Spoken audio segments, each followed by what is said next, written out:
नमस्कार, peptic podcast देख रहे हैं आप और मैं हूं अंकुर यादव। एक नौकरी जिसकी आमदनी या मासिक तनख्वाह 15,000 रुपये हो और फिर एक व्यक्ति उस तनख्वाह से अपनी ज़िंदगी की शुरुआत करते हुए एक ऐसी कंपनी गठित करे जिसका टर्नओवर लगभग 10 करोड़ रुपए सालाना हो। एक सफलता की कहानी, एक ऐसी यात्रा जो हम सबको बहुत कुछ सिखा सकती है। आज के हमारे पॉडकास्ट के मेहमान हैं विकास चतुर्वेदी, जो मध्य प्रदेश के बुंदेलखंड वाले उस हिस्से से आते हैं जहां सफलता की कहानियों को खोजने के लिए काफ़ी मुश्किलें होती हैं, लेकिन यहां से उन्होंने एक नया रास्ता चुना और अपने जीवन को ही सफलता के इस रास्ते पर नहीं ले गए, बल्कि अपने साथ बहुत सारे लोगों के सफलता के कारक भी वो बने। विकास चतुर्वेदी आज हमारे पॉडकास्ट के मेहमान हैं। उनसे इसलिए बात कर रहे हैं क्योंकि उनकी ज़िंदगी में बहुत कुछ है जो हम सब के लिए सीखने योग्य है। वे एक अच्छे शिक्षाविद रहे, वे एक अच्छे इंश्योरेंस सेक्टर के कर्ता धर्ता रहे, वे वर्तमान में बैंकिंग सेवा में काम कर रहे हैं और राजनीति, धर्म, सामाजिक कार्य, ये सब भी उनके साथ उनकी कहानी में कदम ताल करते हुए चलते रहे।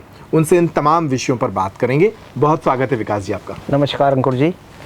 पहला प्रश्न तो मैं यहीं से शुरू करूंगा कि यहाँ तक जो आपकी यात्रा आई है, इस यात्रा की पृष्ठभूमि यानी आपकी जो पारिवारिक पृष्ठभूमि है वो, और कैसे आपकी ज़िंदगी की शुरुआत हुई, शिक्षा से कैसे जुड़े, क्या शिक्षा रही आपकी, और फिर यहाँ तक पहुँचने के लिए उस आधारशिला का कितना योगदान है? मेरा जन्म छतरपुर का है, कहना चाहिए पुराने जो छतरपुर है, born and brought up in Chhatarpur जिसको हम कहते हैं। कड़ा की बरिया एक मोहल्ला है यहाँ पर, आज भी है, वहाँ आज भी हमारा पुराना घर है, पैतृक घर है। मेरी माताजी बहुत ही कुशल समाज सेवी रही हैं और पिताजी भारतीय स्टेट बैंक में शुरू से जॉब में रहे। माताजी हमारी उस ज़माने में एमए और एलएलबी कर चुकी थी जब महिलाएं घर से बाहर नहीं निकलती थी, और बहुत ही अच्छा सामाजिक सेवा का उन्होंने कार्य किया। गायत्री परिवार के माध्यम से धार्मिक कार्यों में बहुत अग्रणी रही। विश्व हिंदू परिषद के माध्यम से बहुत सारा कार्य उन्होंने किया। घर घर में उस ज़माने में मुझे याद है, मैं छोटा हुआ करता था कि एक सुंदरकांड मंडल वो चलाया करती थी और प्रति सप्ताह किसी एक घर में उस सुंदरकांड को किया करती थी और उनके साथ पूरी महिलाओं की एक टीम होती थी। इसी तरह से किसी एक दिन वो हर घर में गायत्री यज्ञ कराया करती थी। और आज जो गायत्री शक्तिपीठ आप देख रहे हैं, मुझे आज भी याद है उस समय पर 2-2 रुपए का संग्रह करके उस शक्तिपीठ के लिए धन संग्रह किया गया उन लोगों के द्वारा, जब 2 रुपए भी बहुत बड़ी राशि मानी जाती थी। और इस तरह से कम्युनिटी वर्किंग जो है माँ से मिली, माँ से बिल्कुल सीखा है, बहुत कुछ सीखा है। सामाजिक सेवा में भी बहुत सारा योगदान उन्होंने किया। निःशुल्क कानूनी सहायता उन्होंने उन महिलाओं को दी जिनके परिवार बिखर जाते हैं, उनको सोशल काउंसलिंग दी ताकि वो पुलिस में ना जाएं, ताकि वो अदालत में ना जाएं, क्योंकि पुलिस में और अदालत में जब मामले जाते हैं, खासकर पारिवारिक मामले, तो वो सुलझते कम है, उलझते ज़्यादा हैं। तो किस तरह से उनकी सोशल काउंसलिंग की जाए कि वो सक्सेसफुली दोबारा घर बसाएं, बहुत सारा सोशल काम उन्होंने किया। और कहीं ना कहीं ये प्रभाव मेरे ऊपर बचपन से रहा। पिताजी हमारे वो भी बड़े इंटेलेक्चुअल रहे हैं।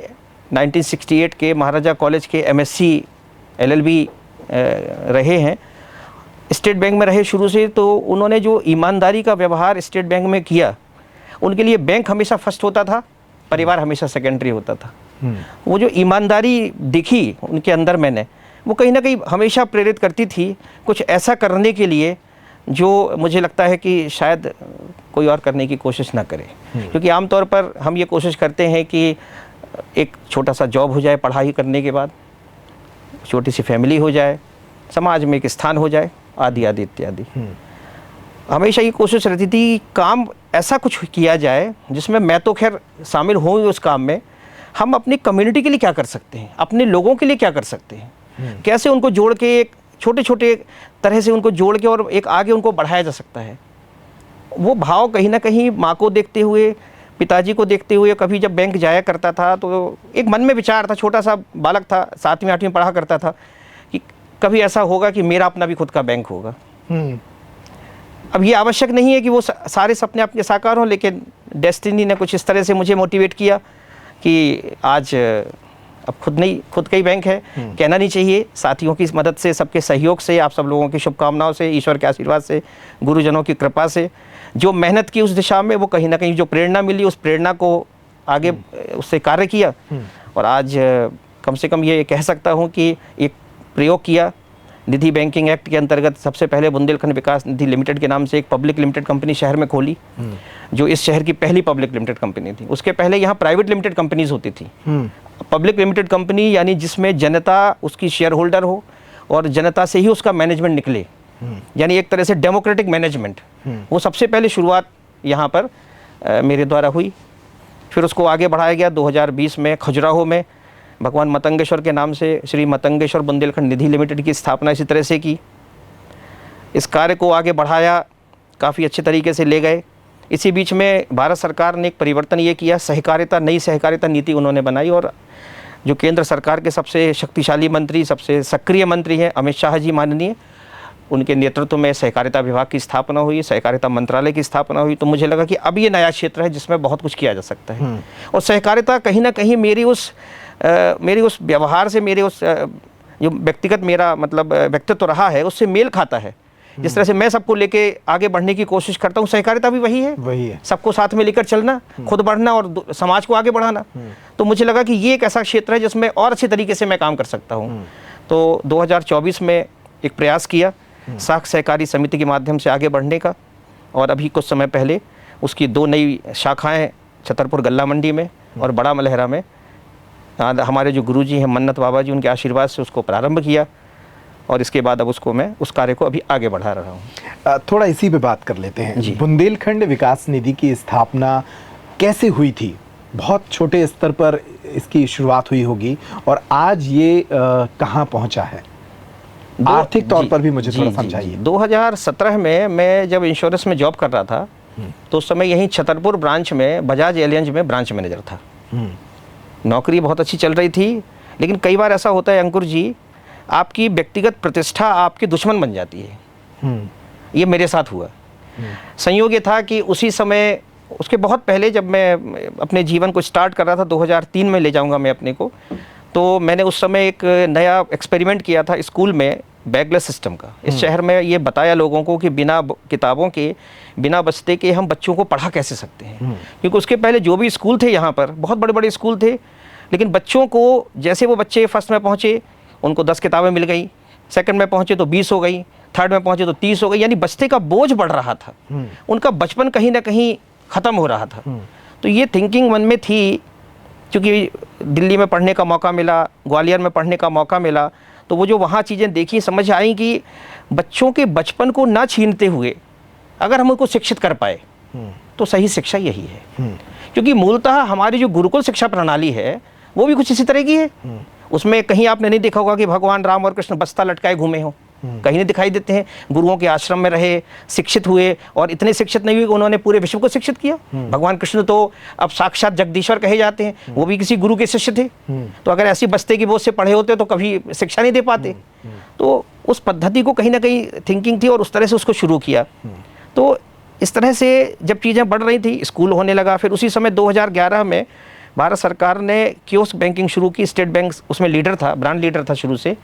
तो यहाँ एक रीजनल मैनेजर थे राजेश गुप्ता साहब, इस समय अब तो रिटायर हो चुके हैं। वो मुझसे पहले से मुझसे परिचित थे। तो उन्होंने मुझे एक बार बुलाया, बोले कि आप इंश्योरेंस में बहुत अच्छा काम कर रहे हैं, तो मैं चाहता हूँ कि इसमें भी आप मेरे साथ सहयोगी बने। तो उनके आग्रह पर 2 ब्रांचेस मैंने शुरू की, एक छतरपुर में देरी रोड के ऊपर और एक नौगांव रोड पर देवपुर एक स्थान है वहाँ पर। तो लोगों को ये बता पाना शुरू में बड़ा डिफ़िकल्ट था कि स्टेट बैंक भी प्राइवेटाइज हो सकता है। लोगों को लगता था कि स्टेट बैंक प्राइवेटाइज नहीं होगा, लेकिन उनको बताया कि आपका जो खाता है ये आपका कहीं पर भी चलेगा। शुरू में लोगों को समझ में कम आया, फिर धीरे धीरे समझ आने लगा। फिर उसी समय बच्चों के स्कॉलरशिप के खाते होते थे, वो 400 रुपये उनको मिलते थे, ड्रेस का पैसा उनका आता था। तो उसमें ये कंपलसरी था कि उनका खाता होना चाहिए। अब रेगुलर ब्रांच के पास पहले से इतना वर्कलोड होता है कि वो अगर इन खातों को खोलने लगेगी तो बड़ा डिफिकल्ट हो जाएगा, भीड़ हो जाएगी। तो वो सारी भीड़ डाइवर्ट हुई कियोस्क बैंकिंग में। तो वहाँ से शुरुआत हुई। तो ये सब जब चलने लगा तो हमारे जो उस समय के बॉसेस थे उनको ये लगा कि चतुर्वेदी जी इतना सारा काम कर सकते हैं, तो उनको कुछ ऐसा असाइनमेंट दे दिया जाए जो यहाँ से हट जाए, यहाँ से कहीं और जाके उनकी प्रतिभा का उपयोग किया जाए। लेकिन दुर्भाग्य से थोड़ा सा गलती ये हुई कि उन्होंने हमारा स्थानांतरण कहीं और कर दिया और एक ऐसी ब्रांच मुझे सौंप दी जिसके बारे में उनका कहना यह था कि आप परफॉर्मर हैं, आप उस ब्रांच को उठाइए, जो ब्रांच डूब चुकी है। आप तो बहुत अच्छे परफॉर्मर है, आपने यहाँ छतरपुर को जो किसी ज़माने में 38 लाख रुपए साल का करती थी, आप उसको 1 करोड़ 15 लाख पर ले गए अपने मेहनत से। तो आप हमारे ये परफॉर्मर ब्रांच मैनेजर हैं, आप कहीं और हमारे लिए काम करिए और बहुत अच्छा आपको वो मिलेगा। यहाँ तक तो ठीक है, अगर कंपनी आपकी मेहनत को रिकॉग्नाइज़ कर रही है तो कोई बुराई नहीं है। हर आदमी चाहता है कि कंपनी मेहनत को रिकॉग्नाइज़ करे, आगे बढ़ाए। लेकिन दुर्भाग्य ये रहा कि मेरी जगह पर जिस व्यक्ति को भेजा गया वो उसी ब्रांच का ब्रांच मैनेजर था जो नॉन परफॉर्मिंग थी। तो इस तरह से मुझे ये लगा कि मेरे साथ धोखा हुआ है। यानी आप मुझे हटाना चाहते हो केवल इस बिना पर कि आपको मेरी प्रतिष्ठा या मेरा जो कार्य है, मेरी कार्यशैली पसंद नहीं आ रही। मुझे आपको जो भी रीज़न हो, असुरक्षा हो या जो भी हो, तो अचानक मानस ये बना कि ऐसे जॉब का कोई मतलब नहीं है जो हमारी प्रतिभा के साथ अन्याय हो रहा है, क्योंकि केवल हम अपने जॉब के लिए नहीं बने हैं। भावना शुरू से वही थी कि कुछ अलग करना है। और कभी कभी संयोग से कह लीजिए या भाग्य से कह लीजिए, डेस्टिनी भी उसी दिशा में आपको ले जाना चाहती है। परिस्थितियाँ ऐसी पैदा करती हैं आपके लिए कि आप ना चाहते हुए भी वहीं जाएंगे और वहाँ गए। तो आपने नौकरी छोड़ी? जी, ये बात है दिसंबर 2016 की। ठीक है। अब प्रश्न ये था कि क्या किया जाए, क्योंकि परिवार भी था, बच्चे भी थे, स्कूल कुछ समय देखा, लेकिन लगा मुझे कि अभी स्कूल मेरे लायक बहुत छोटा है काम के हिसाब से, कार्य क्षेत्र थोड़ा बढ़ाना चाहिए। तो उसी समय ऐसे ही गूगल सर्च कर रहा था तो समझ में आया कि एक सेक्टर नया गवर्नमेंट ऑफ इंडिया ने 2014 में शुरू किया है और वो है कम्युनिटी बैंकिंग सर्विस।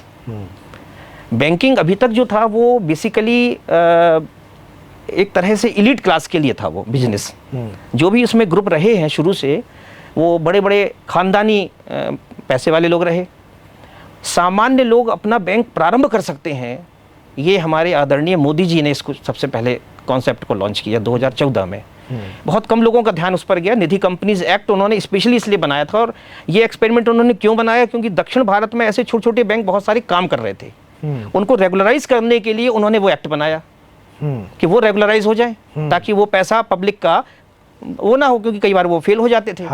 तो उनका पैसा खराब ना हो, तो उनके लिए वो एक्ट बना दिया कि अब आप इस एक्ट में आ जाइए, आप इस एक्ट में अपने को चेंज कर लीजिए, तो आपकी सारी जो गतिविधियां वो रेगुलराइज हो जाएंगी। मैंने इसे अपने लिए एक अपॉर्चुनिटी समझा कि ये एक अपॉर्चुनिटी है जिसमें मैं वो काम कर सकता हूं जो शायद कहीं ना कहीं मेरे ड्रीम में भी है। और 2017 में इस तरह से पहली बार बुंदेलखंड विकास निधि लिमिटेड की नींव पड़ी। ये एक तरह का प्राइवेट बैंक है जी, जो आम लोगों की द्वारा, आम लोगों की माध्यम से चलाया जाता है। बिल्कुल, यानी आप ये कह सकते हैं कि कोई भी व्यक्ति जो हमारा मिनिमम एक अकाउंट होल्डर जिसको हम कहते हैं बैंकिंग भाषा में, वो हमारा शेयर होल्डर है।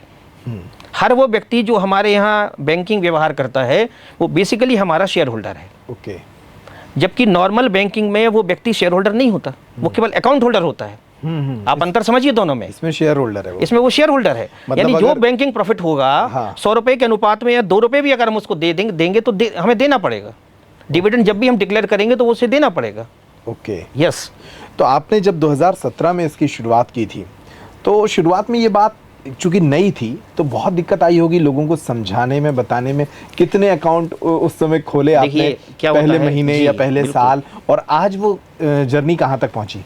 देखिए क्या है कि जब शुरुआत हुई 2017 की बात मैं आपको बताऊं, तो उसी समय सहारा इंडिया नई फेल हुई थी। तब तो चैलेंज और बढ़ गया। लोगों को ये समझाना बड़ा मुश्किल था। लोग हमें सहारा से तुलना करते थे, साहब इतनी बड़ी सहारा कंपनी फेल हो सकती है, आपका क्या भरोसा। कहीं ना कहीं आज भी वो भ्रांति लोगों में रहती है। लेकिन हमने उनको ये बात समझाने की बहुत सफल कोशिश की कि सहारा में और हम में अंतर क्या है। आपने अगर सहारा के बिजनेस मॉडल को पढ़ा हो या अध्ययन किया हो, तो सहारा एक पैरा बैंकिंग बॉडी है, बैंकिंग बॉडी नहीं है। पैरा बैंकिंग बॉडी में और बैंकिंग बॉडी में अंतर ये होता है कि पैरा बैंकिंग बॉडी केवल फंड को उठाती है केवल, और अपने हिसाब से इन्वेस्ट करके रिटर्न करती है। और जो बैंकिंग बॉडी होती है वो फंड उठाती भी है और फंड को लौटाती भी है, दोनों काम एक साथ चलते हैं। जैसे नॉर्मल बैंकिंग में आपका अकाउंट है, हाँ। आप डिपॉजिट भी करते हो और विड्रॉल भी करते हो। हाँ। और जो अगर सहारा इंडिया क्या काम करती थी, केवल डिपॉजिट लेती थी, एक साल के बाद, 2 साल के बाद या 5 साल के बाद वो रिफंड करती थी, और कई बार उसी को री इन्वेस्ट भी करा लेती थी। और हम लोग क्या करते हैं कि हम लोग, आज आप हमारे यहाँ सेविंग अकाउंट खोलिए, कल उसका पेमेंट भी निकाल सकते हैं आप, फिर करिए। हाँ, ये बैंक तो एक बैंकिंग हो गया ये। फिर हम लोन भी कर रहे हैं, जो लोनिंग सहारा इंडिया ने कभी नहीं की। आपके ही पैसे को हम लोन पे दे रहे हैं, और उन लोगों को लोन पे दे रहे हैं जो सामान्य बैंकिंग परिधि में किसी प्रकार से आते नहीं हैं। क्योंकि आप बैंक आज लोन लेने जाते हो तो बहुत सारे कागज मांगे जाते हैं, कई बार वो कागज उन लोगों के पास होते नहीं हैं। और बैंकिंग के बारे में तो बड़ा अच्छा एक चुटकुला भी फेमस है कि आप बैंक में लोन लेने जाते हो, आपके पास सारे कागज हैं, सब कुछ बहुत अच्छा है, एक जोड़ी नई चप्पल भी आपके पास होना चाहिए, तब लोन मिलता है। तब लोन मिलता है, क्योंकि वो चलते चलते घिस जाया करती है। कम से कम 6 महीने आप बैंक के चक्कर लगाओगे जब एक लोन आप सैंक्शन करा पाओगे। अगर इस तरह से हम काम करेंगे तो हम जो सामाजिक न्याय की बात करते हैं, जो आर्थिक स्वावलंबन की बात करते हैं, बहुत पीछे छूट जाता है फिर। क्योंकि आज भी बहुत सारा वर्ग ऐसा है जिसको आर्थिक स्वावलंबी बनाना हमारा लक्ष्य होना चाहिए। आज जो असमानता है समाज में इसी के कारण है। और आप कितना भी राजनीतिक स्वतंत्रता फैला लें, अगर वो आर्थिक तौर पे सक्षम व्यक्ति को नहीं बना पाई तो आपकी राजनीतिक स्वतंत्रता भी आगे जाकर असफलता में बदल जाएगी। तो शुरुआत में सहारा के इस केस के कारण वो चैलेंज भी फेस किया, कितने लोग शुरू में जुड़े और फिर ये जर्नी अब कहाँ तक पहुँची? देखिए, शुरू में चूंकि मैं उसके पहले इंश्योरेंस सेक्टर में जॉब कर चुका था, तो एक टीम मेरे पास हुआ करती थी। और जिन लोगों के साथ मैंने इंश्योरेंस में काम किया, क्योंकि मैंने प्रारंभ में बताया कि कहीं ना कहीं मेरे अपने पिताजी से मैंने वो सीखा कि पारदर्शिता का व्यवहार क्या होता है। मेरी माँ का भी सामाजिक क्षेत्र में बहुत सारा काम उन्होंने किया। आज तो कोई भी अपन काम करते हैं, खासकर महिलाएं, तो कहीं ना कहीं कुछ ना कुछ उनकी कुछ ना कुछ बुरा नाम भी हो जाता है। बीच बीच में कुछ लोग नाम लगाने लगते हैं, फलाएं, ऐसा सबके साथ नहीं होता, लेकिन कुछ ऐसा भी होता है। उस समय उन्होंने लंबा काम किया और कभी कोई उनके खिलाफ किसी ने भी, मतलब जो भी लोग उनका नाम लेते थे बड़े आदर से लिया करते थे। आज भी जो लोग उनको जानते हैं बड़े आदर से उनका नाम लेते हैं। या उसके पहले की जो महिलाएं थी, जैसे उनके पहले कई महिलाएं जिनकी प्रेरणा से वो सामाजिक सेवा में आई, उनके भी उसी तरह के योगदान थे। तो कहीं ना कहीं वो दोनों का जो वो था, मतलब आचरण था, वो अंदर तक मेरे अंदर प्रवाहित था कि जो भी मेरे साथी होते थे उनके साथ बड़ा ईमानदारी से व्यवहार किया, न्यायपूर्ण व्यवहार। अगर आवश्यकता लगी कभी मुझे अपने पैसे लगाने की, तो उनके लिए हमने अपने पैसे भी लगाए, पर उनको कभी निराश नहीं होने दिया। तो वो जो विश्वास था मेरा, मैं जब इंश्योरेंस से बाहर हुआ तो वो पूरी की पूरी टीम भी मेरे साथ बाहर आ गई कि अगर आप नहीं है तो मैं भी नहीं हूँ, हम भी नहीं हैं। तो कहीं ना कहीं वो विश्वास था लोगों का, तो उसके साथ काम शुरू किया। और फिर उनको ये विश्वास दिलाया कि आप चिंता मत करो, अगर आप मुझ पर विश्वास करते हो तो जहाँ मैं जाऊँगा मैं आपको अपने साथ लेके जाऊँगा, और बेहतर, इससे बेहतर मैं आपको रिटर्न करूँगा। फिर उसके बाद ग्रेजुअली और लोग आए और फिर एक आंदोलन बन गया। और आज कहना नहीं चाहिए कि कम से कम मैं समझता हूँ कि हमारे इस यात्रा में 5 से 6 हज़ार लोग सहभागी हो गए हैं। 6,000 लोगों का ये भरोसा बना कि जी, इस बैंक में हमारा खाता हो, बिल्कुल, और हम इसके साथ काम करें। बिल्कुल। एक चीज़ आपकी बातों से मुझे पता लगी कि ये कम्युनिटी को साथ लेकर चलने वाली संस्था होती है। एक और मैंने आपके विषय में जो पढ़ा था कि आपने बहुत छोटे तबके के लोगों को स्वावलंबी बनाने के लिए इस संस्थान की मदद से काम किया है। दोनों प्रश्नों को मैं एक साथ ही रख देता हूं कि कम्युनिटी कैसे एक साथ इससे जुड़कर आगे बढ़ी है, और वो जो आपने बहुत छोटे तबके के लोगों को लोन करके उनकी ज़िंदगी बदली है, वो पूरा किस्सा क्या है? देखिए, मैं जब इंश्योरेंस सेक्टर में काम करता था तो हम लोग कई बार बहुत सारे बिजनेस को उठाने जाया करते थे। तो गांव में भी कई बार जर्नी होती थी, कई बार मिलना गांव वाले लोगों से भी होता था। तो उनके पास बेसिक समस्या क्या थी कि उनके पास कई बार वो करना चाहते थे इन्वेस्टमेंट, लेकिन उनके पास फंड नहीं थे। अब फंड कैसे जनरेट हो, क्योंकि आमतौर पर वो खेती किसानी वाले लोग थे। अब अगर उनको ये कहा जाए कि आप बैंक जाइए, तो बैंकिंग हर आदमी के बस की बात नहीं होती थी। इसी दौरान हमने हमारे पुराने मोहल्ले में या और जगहों पर बहुत सारा गरीब तक का ऐसा होता है, खासकर अपने घरों में, जो आपके घर में जो हाउस होल्ड काम करने के लिए महिलाएं आती हैं, उनके साथ भी यही समस्या होती थी कि अगर वो छोटी सी दुकान भी खोलना चाहें तो उनको कहाँ से लोन देगा कोई व्यक्ति। हाँ, किसी को 10,000 या 20,000 रुपए ही चाहिए हैं, तो उन्हें बैंक लोन नहीं और अगर आप बाजार से उस पैसे को उठाने जाते हो, हाँ। तो आप देखिए आज भी 2 रुपए सैकड़े और 3 रुपए सैकड़े की सूदखोरी होती है। और सूदखोर इस स्तर पे होते हैं कि कई बार तो व्यक्ति, आपने भी पढ़ा होगा, आप एक प्रबुद्ध पत्रकार हैं, लोग आत्महत्या करने तक के लिए बाध्य हो जाते हैं। तो ये सारे एग्जाम्पल मेरे पास थे। तो मुझे लगा कि ये इतना बड़ा सेक्टर है जिस पर यदि हम काम सफलतापूर्वक कर पाए तो मेरी ज़िंदगी तो कम से कम निकल जाएगी। इतना अभी भी काम करना बाकी है। खासकर कोरोना के बाद एक नया परिवर्तन ये हुआ कि कोरोना में बहुत सारे लोग जो छोटा काम कर रहे थे वो बिल्कुल घर बैठ गए, क्योंकि 3 महीने का 2 बार लॉकडाउन हुआ और वो ऑलमोस्ट वो कंडीशन हो गई कि लोगों के चलते फिरते रोजगार बंद हो गए। और सबसे बड़ी चीज़ ये थी, आपने भी महसूस किया होगा कि हम और आप कहीं ना कहीं मानसिक तौर पर भी विकलांग हो गए थे। यानी हम एक दूसरे को छूने में डरने लगे थे, साइकोलॉजिकली हम वीक हो गए थे। ये प्रभाव रहा कोरोना का बहुत ज़्यादा, साइकोलॉजिकली हम वीक थे उस समय। बिल्कुल। तो उसी समय एक अपॉर्चुनिटी हुई और छतरपुर में ये ई रिक्शे का आगमन हुआ। हाँ, ये बहुत नई चीज़ थी छतरपुर के लिए, क्योंकि उस समय ऑटो रिक्शे चलते थे। पब्लिक ट्रांसपोर्ट के लिए ऑटो रिक्शे चलते थे और प्रदूषण फैलाते थे। अब समस्या ये थी कि ई रिक्शे को कोई नॉर्मल बैंकिंग प्रोसीजर में फाइनेंस करता नहीं था। बड़े बड़े बैंक तो करना ही नहीं चाहते थे, क्योंकि उसके अपने टेक्निकल एस्पेक्ट देखते थे वो, और वो उसमें सक्सेसफुल नहीं पाते थे।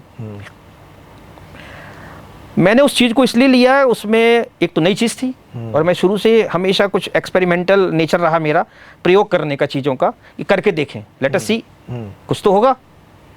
तो ई रिक्शे को सबसे पहले शुरू किया और खासकर वो वर्ग को फाइनेंस किया जो कोरोना के दौरान घर में बैठ चुके थे। उन सबको फाइनेंस करना शुरू किया। उसमें डीलर को भी इन्वॉल्व किया, उसमें आरटीओ डिपार्टमेंट को भी इन्वॉल्व किया, कहीं ना कहीं हाइपोथेटिकेशन हमें वहाँ से मिल जाए। इंश्योरेंस को भी, चूँकि मैं इंश्योरेंस में रहा हूँ, तो वो भी इन्वॉल्व किया इंश्योरेंस को भी, कि इंश्योरेंस भी हमारे नाम से हमें मिल जाए, ताकि वो रिक्शे को चलाए, उसका चुकाए और बीच में बेच भी ना पाए, क्योंकि वो भी सिक्योरिटी जरूरी थी। पब्लिक मनी पर जब आप काम करते हैं तो आपको प्रॉपर सिक्योरिटी लेके चलनी पड़ती है, क्योंकि पब्लिक तो आपके विश्वास पर डिपॉजिट दे रही है, उसको तो तय शुदा समय पर रिटर्न चाहिए। अब उसको ये आप नहीं कह सकते कि कोरोना आ गया या फला प्रॉब्लम हो गई या रिक्शा फेल हो गया, तो आपको वो सिस्टम भी मेंटेन करना है कि पब्लिक का जो विश्वास है वो भी बना रहे और नए व्यक्ति को हम मदद कैसे कर पाएँ, इनमें संतुलन बनाना बहुत ज़रूरी है। तो वो उनको शुरू किया, फाइनेंसिंग शुरू की उनकी, और फिर इसके बाद आज की स्थिति में मुझे लगता है 1000 के ऊपर रिक्शे हम फाइनेंस कर चुके हैं। बहुत बड़ा नंबर है ये, छतरपुर जैसे छोटे शहर में। बिल्कुल 90% जो रिक्शे चल रहे हैं, मैं गर्व से कहता हूं कि 90% रिक्शे कहीं ना कहीं हमारे फाइनेंस पे चल रहे हैं। और वो 1000 परिवार आपने उनको उनके पैरों पे खड़ा किया। बिल्कुल, आप जाइए तो समझ में आता है कि वो व्यक्ति जो प्रतिदिन रिक्शा सुबह से शाम तक चलाता है, वो 800 या 1000 रुपये कमा लेता है।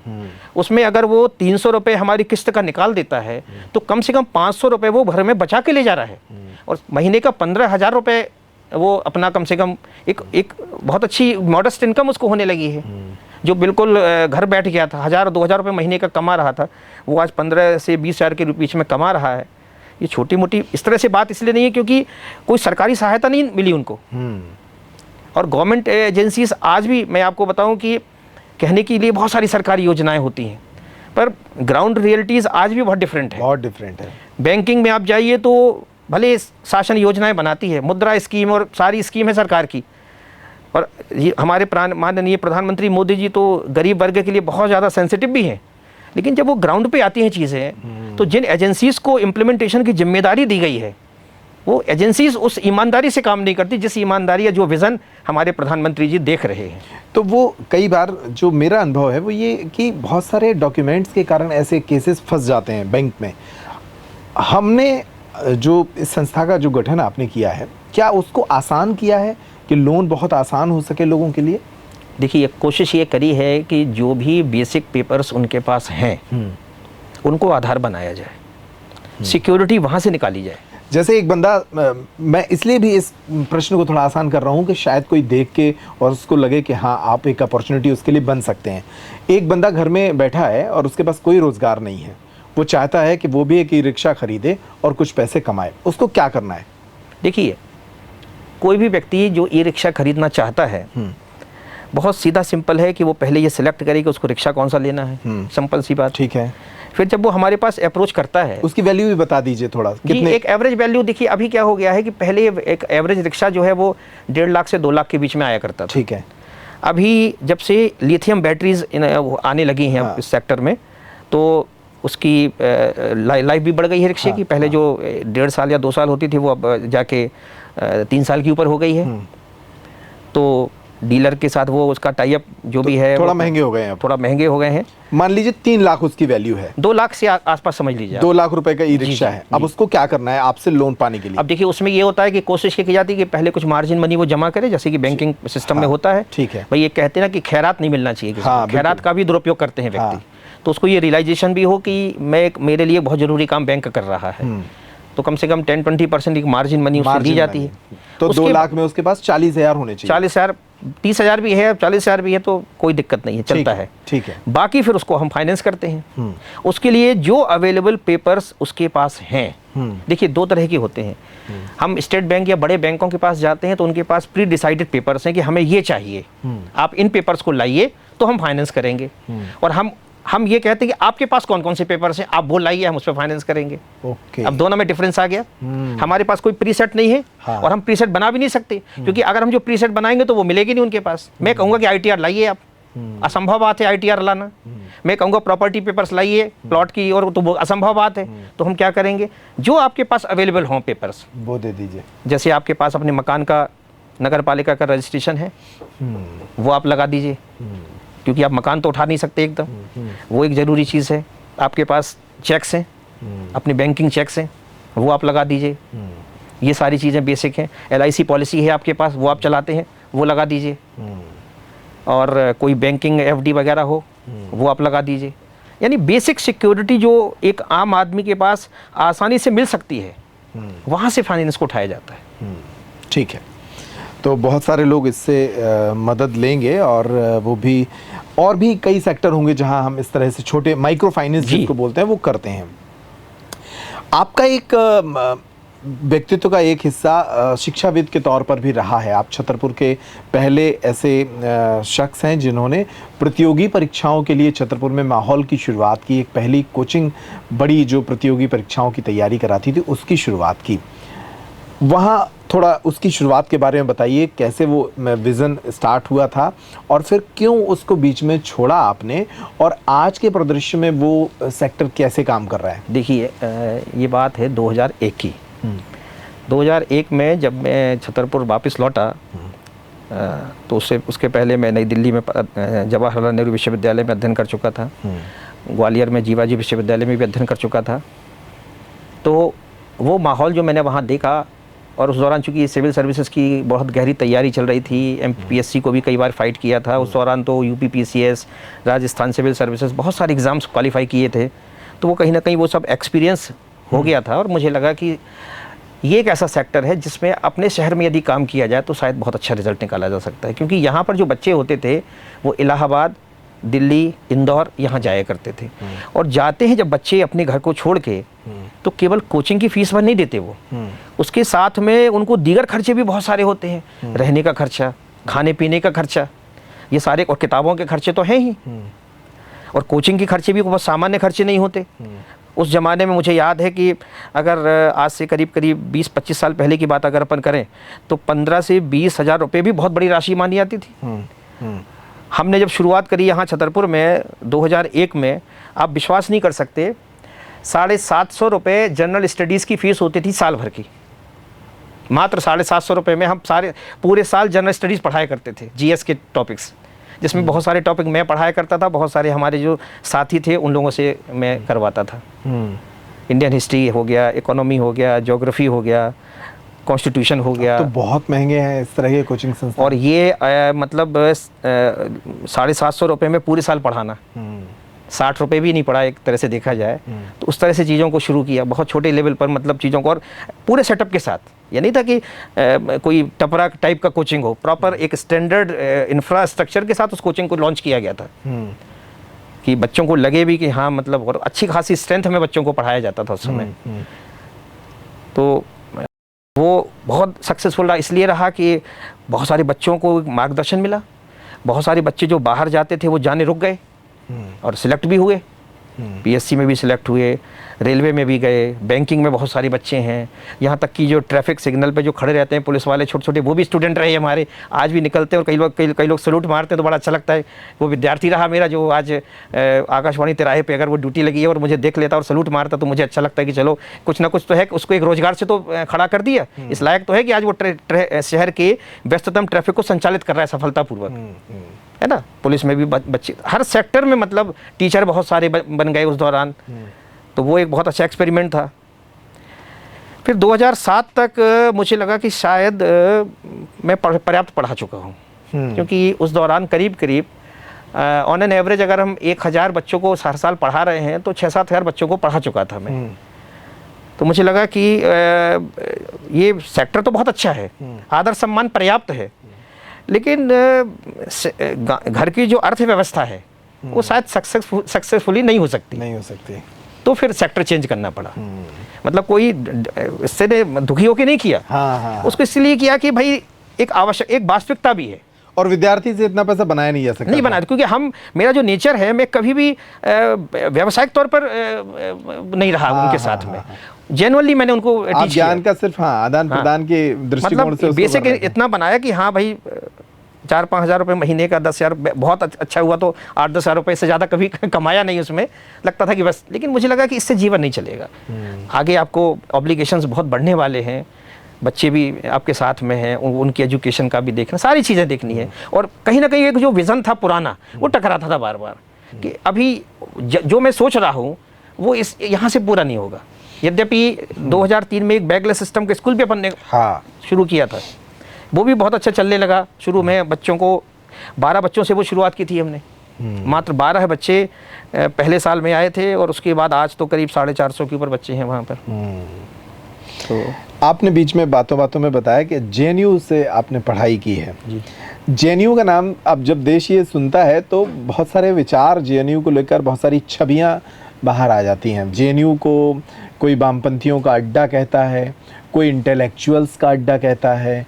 वहाँ क्या माहौल है? आप तो वहाँ के विद्यार्थी रहे हैं, थोड़ा जेएनयू के बारे में बताइए ताकि हमारे दर्शक समझें उस विश्वविद्यालय को। जवाहरलाल नेहरू विश्वविद्यालय देश का मुझे लगता है कि सबसे प्रबुद्ध विश्वविद्यालय है, इसमें कोई शक नहीं है। हम वामपंथियों की बात कर लें या दक्षिणपंथियों की बात कर लें, है तो सारे बुद्धिजीवी, सोचने का नजरिया अलग है। हाँ, धाराएं अलग हैं, सोचने का नजरिया अलग है। सोचते उतना ही तीक्ष्ण है वामपंथी भी जितने हम सोचते हैं, दक्षिणपंथी सोचते हैं, बस सोचने का नजरिया अलग है। कोई किसी को गिलास आधा भरा दिखता है, किसी को गिलास आधा खाली दिखता है, अंतर यही है। तो लेकिन कभी कभी क्या होता है, हमारा जो अपना जो देश है वो देश धुर वामपंथी भी नहीं है और हम धुर दक्षिणपंथी भी नहीं हो सकते। बीच का मार्ग हमारे लिए, जो भगवान बुद्ध ने मध्यम मार्ग की बात की, वो मध्यम मार्ग हमारे लिए उचित है। तो एक्सट्रीम अगर हम साउदर्न हो जाएंगे वो भी गलत है, और एक्सट्रीम लेफ्ट हो जाएंगे तो वो भी गलत है। और जेएनयू में मैक्सिमम जो विचारधारा है वो एक्सट्रीम लेफ्ट की है।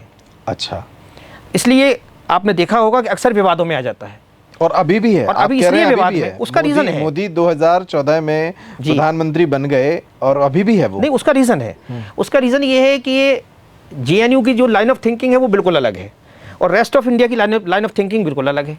आज आप देखिए, संघ परिवार अपने सर्वोच्च कमांड में है, कहना नहीं चाहिए, एक हमारे संघ के परिवार के लोगों की जो मेहनत है वो आज देखी है कि पार्षद से लेकर देश का राष्ट्रपति भी संघ का ही व्यक्ति है।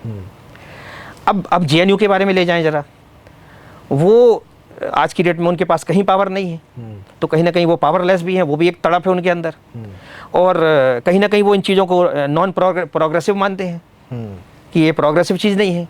इसलिए आज देखिए इतने सालों के बाद भी लोग मोदी जी को एक्सेप्ट नहीं कर पा रहे, जबकि मोदी जी पूरी ईमानदारी से, पूरे समर्पण के साथ देश सेवा में लगे हुए हैं। तो ये सोच जो है वो बदलनी बहुत आवश्यक है। नहीं, मुझे जेएनयू के बारे में सुनना है आपसे। पहली बात, जो 4-5 छवियां बनती हैं जेएनयू को लेकर, एक कि वहाँ बहुत बड़ा माहौल वामपंथियों के लिए बनता है और बहुत सारे जो वामपंथी विचारक हैं वो वहाँ से निकले हैं। जी, इसकी क्या वजह आपने देखी वहाँ पढ़ते हुए? एक दूसरी बात कि ये कहा जाता है कि बहुत ओवर एज विद्यार्थी वहाँ पढ़ते हैं और 40 साल 45 साल की एज तक वो पढ़ते हैं। वो क्या सिस्टम है, कैसे वो पढ़ते रहते हैं? देखिए क्या है वहाँ पर एक्चुअली कि और तीसरा मेरा एक और सवाल कि बहुत ओपन माइंड लोग हैं वहाँ के प्रोफेसर्स और विद्यार्थी साथ में बियर भी पीते हैं, डांस भी करते हैं। क्या ये सब सारी बातें सच हैं? देखिए बहुत कुछ सच है और काफ़ी हद तक सच भी है। मैंने वहाँ ये देखा है कि कोई एक बार अगर जेएनयू में एडमिट हो गया और अगर उसको हॉस्टल मिल गया तो आसानी से बाहर नहीं आता वो। अच्छा। मुझे तब की बात याद है, 96 की बात बता रहा हूँ, जब मैं वहाँ एडमिशन लेने गया था। उस समय मात्र 5 रुपए में आपको भरपेट भोजन मिलता था।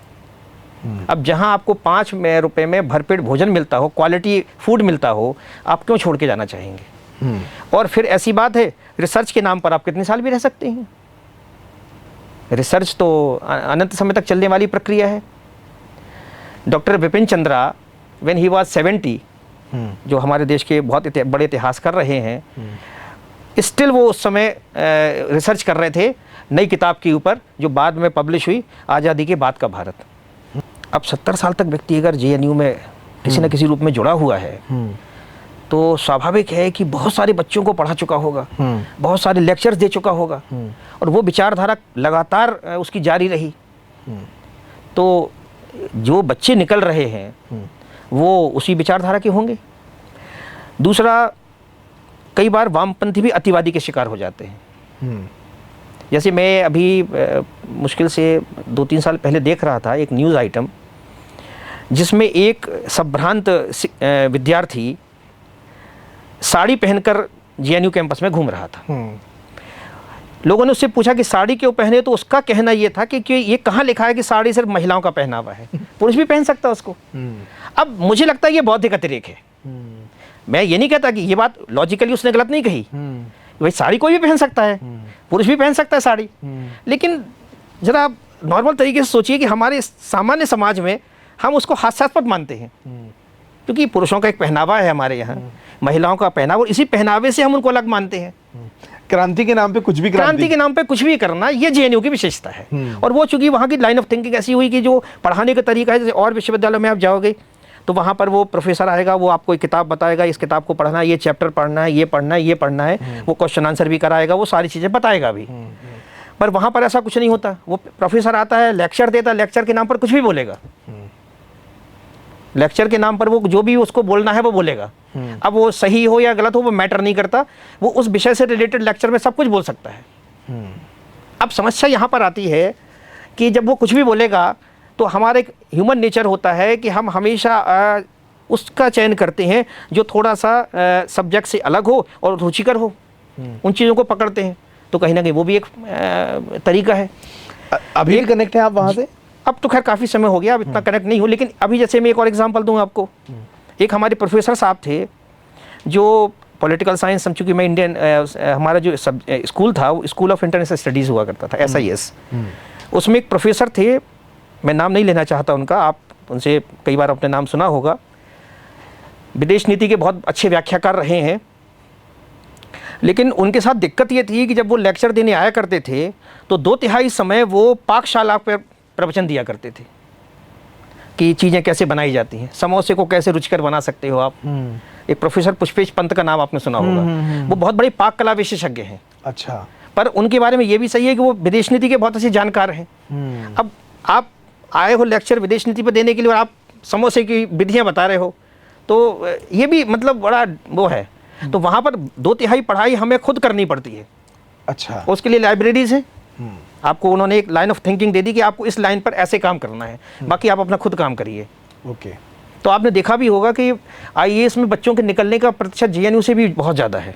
उसका रीज़न भी ये है कि IAS में जो क्वेश्चन का आंसर आपसे मांगा जाता है, कभी ट्रेडिशनल आंसर नहीं मांगा जाता। ओपिनियन बेस्ड आंसर, और ओपिनियन बेस्ड वो बच्चा लिख पाएगा बहुत अच्छा जिसने ओपिनियन बेस्ड तैयारी की हो, इसलिए बच्चे निकल जाते हैं वहाँ पर।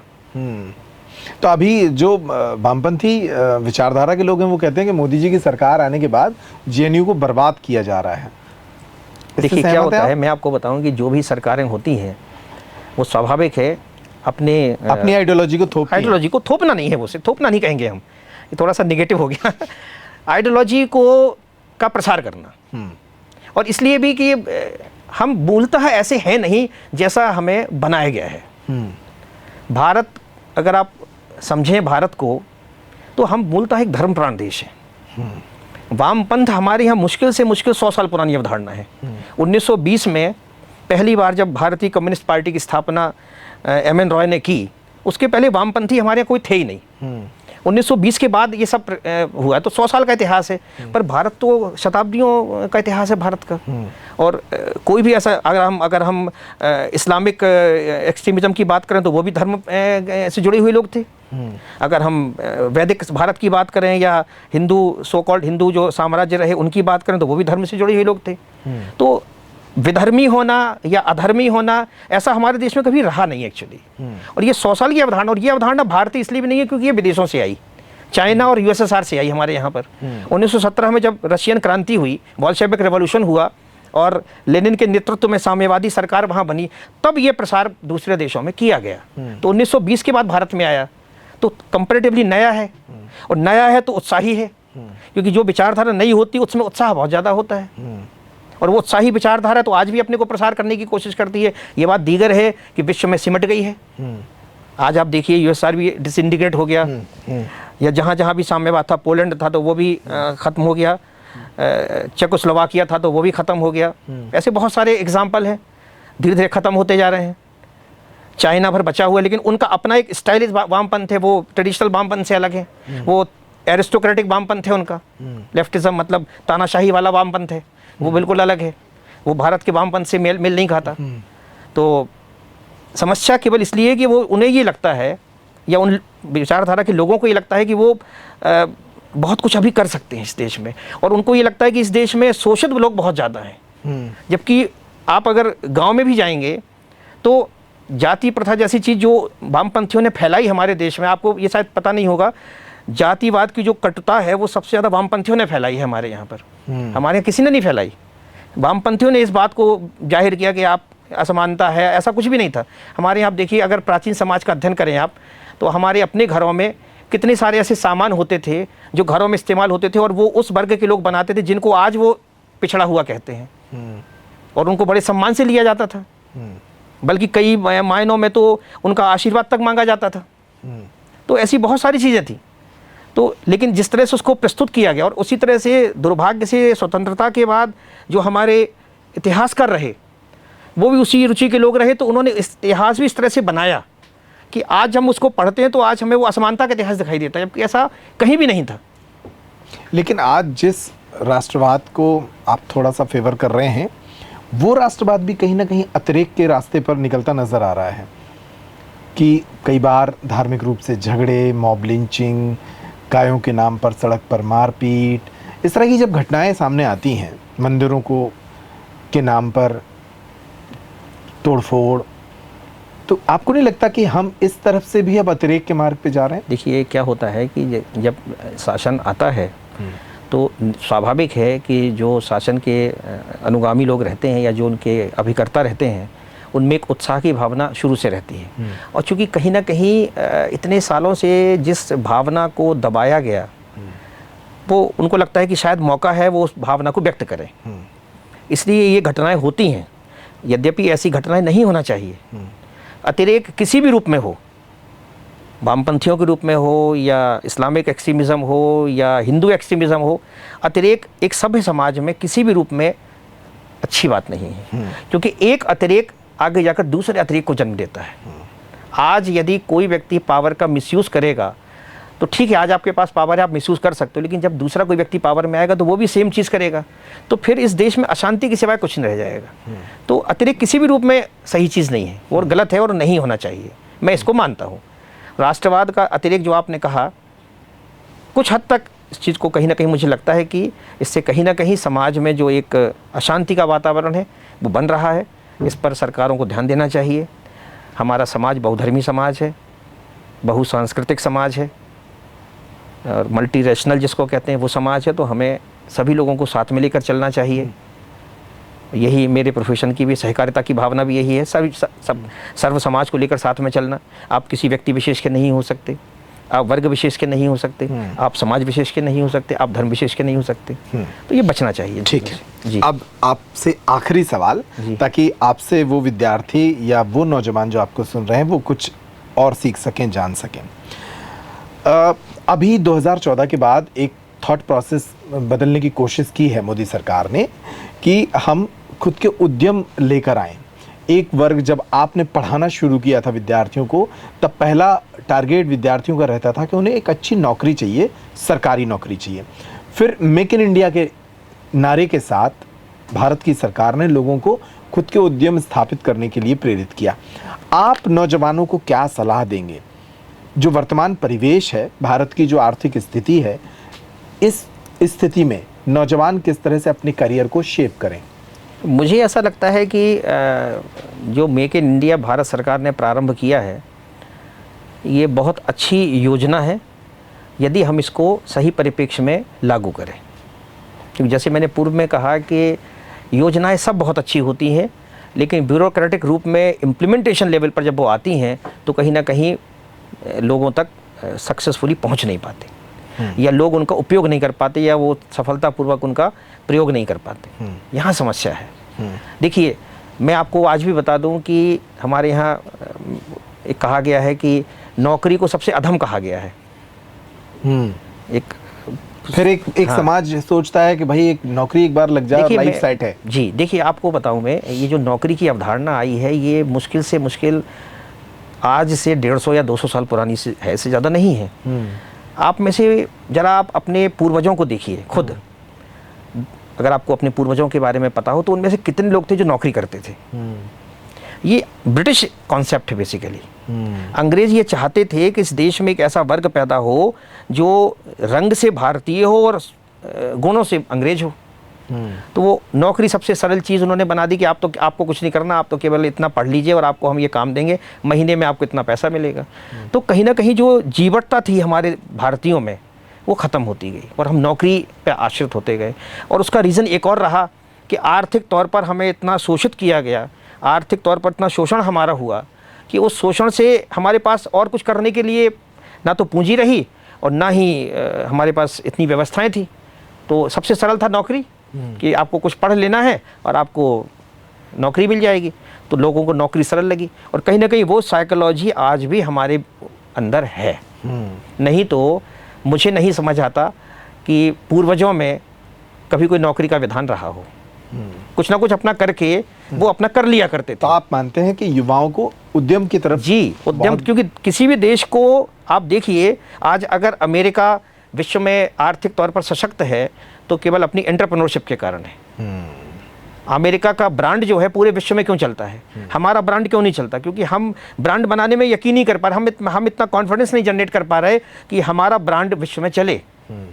आज कोरिया है या जापान है या चाइना है, वो पूरे विश्व में अपने ब्रांड चलाते हैं। हमारे यहाँ वो ब्रांडिंग हम कर ही नहीं पाते, डर लगता है कि फेल हो जाएंगे। तो कहीं ना कहीं ये एंटरप्रेन्योरशिप जब आएगी हमारे अंदर मेक इन इंडिया के माध्यम से, तो स्वाभाविक है, आप देखिए कि देश महाशक्ति बनेगा, आर्थिक महाशक्ति बनेगा। बहुत धन्यवाद आपका विकास जी। हमारे साथ थे विकास चतुर्वेदी, जो कि सीईओ हैं बुंदेलखंड विकास निधि लिमिटेड के, जो एक उद्यमी संस्था है। और वो इस पूरे पॉडकास्ट में उन नौजवानों को भी यही मैसेज दे रहे हैं कि उद्यमशीलता का विकास कीजिए खुद के भीतर, और आप उद्यमी बनेंगे तो ये देश महाशक्ति बनेगा। हालांकि एक शिक्षाविद के तौर पर भी विकास जी के पास बहुत सारी प्रसंगों पर बात करने का खजाना है, जिसे हम अगले पॉडकास्ट में ज़रूर लेकर आएंगे, जब भारत के दूसरे प्रसंगों पर या अंतर्राष्ट्रीय प्रसंगों पर उनके ज्ञान का लाभ हम सभी लेंगे। इस पॉडकास्ट में समय की सीमा है, इसे हम यहीं रोकते हैं। आपको ये पॉडकास्ट कैसा लगा अपने कमेंट के माध्यम से हमें ज़रूर बताइएगा, या पॉडकास्ट के किसी हिस्से पर अगर आप अपनी राय व्यक्त करना चाहते हैं तो वो भी व्यक्त करिएगा। बहुत धन्यवाद आपका इस कार्यक्रम में शामिल होने के लिए। बहुत धन्यवाद। नमस्कार आपका भी।